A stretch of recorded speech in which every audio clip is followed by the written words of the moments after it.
Hi friends, welcome back to my channel cooking with রি দেবনাথ। আজ বাবা বাজার থেকে নিয়ে এসেছে পুঁটি মাছ। তো আজ আমি তোমাদের সাথে পুঁটি মাছেরই রেসিপি শেয়ার করব। তো দেখো, শাশুড়ি মা এখানে পুঁটি মাছগুলো বেছে দিচ্ছেন। তো সবগুলো পুঁটি মাছ বাছা হয়ে গেছে, এবার ভালো করে ধুয়ে নিয়ে এসেছি।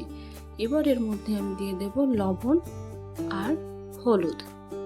লবণ আর হলুদ দিয়ে মাছগুলোকে খুব ভালোভাবে মাখিয়ে আমি 1 থেকে 1.5 ঘন্টা ম্যারিনেট করে রেখে দেবো। তাহলে মাছের ভিতরে নুনগুলো খুব ভালোভাবে ঢুকে পড়বে। তো আমার ভিডিওটা তোমাদের কেমন লাগলো অবশ্যই কমেন্ট করে জানিও। আর ভিডিওটা যদি একটুও ভালো লাগে তাহলে ভিডিও নিচে থাকা লাইক বাটনে ক্লিক করো আর আমার চ্যানেলটা সাবস্ক্রাইব করে রেখো এরকম সমস্ত ভিডিও পাওয়ার জন্য।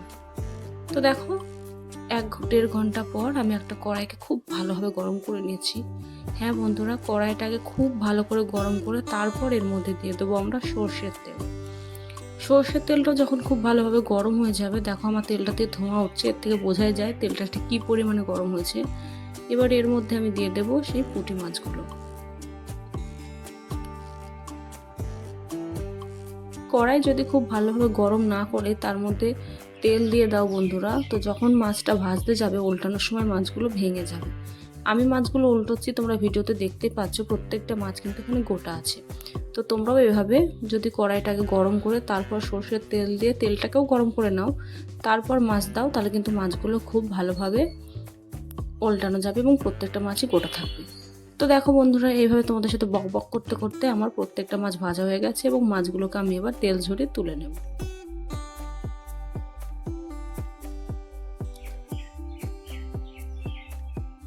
দেখো, কড়াইতে কিছুটা মাছ ভাজা তেল রয়ে গেছে, এবার ওই তেলের মধ্যে আমি দিয়ে দেবো আর একটু সরিষার তেল।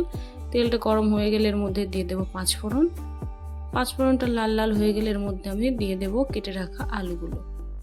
আলুগুলো একটু নেড়ে চেড়ে দেব ফুলকপি।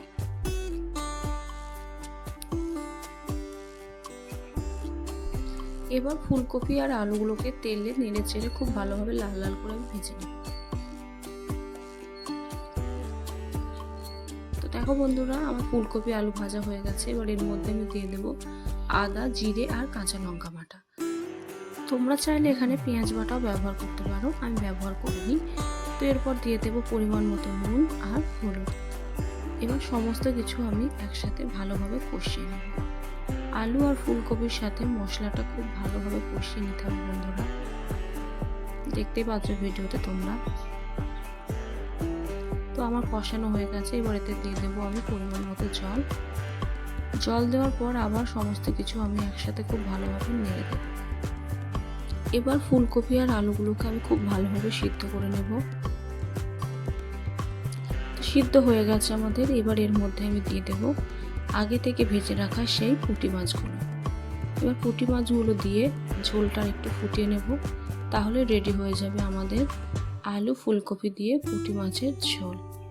তো তোমরা জানিও বন্ধুরা আমার রেসিপিটা তোমাদের কেমন লাগলো। আবার দেখাবো অন্য ভিডিও।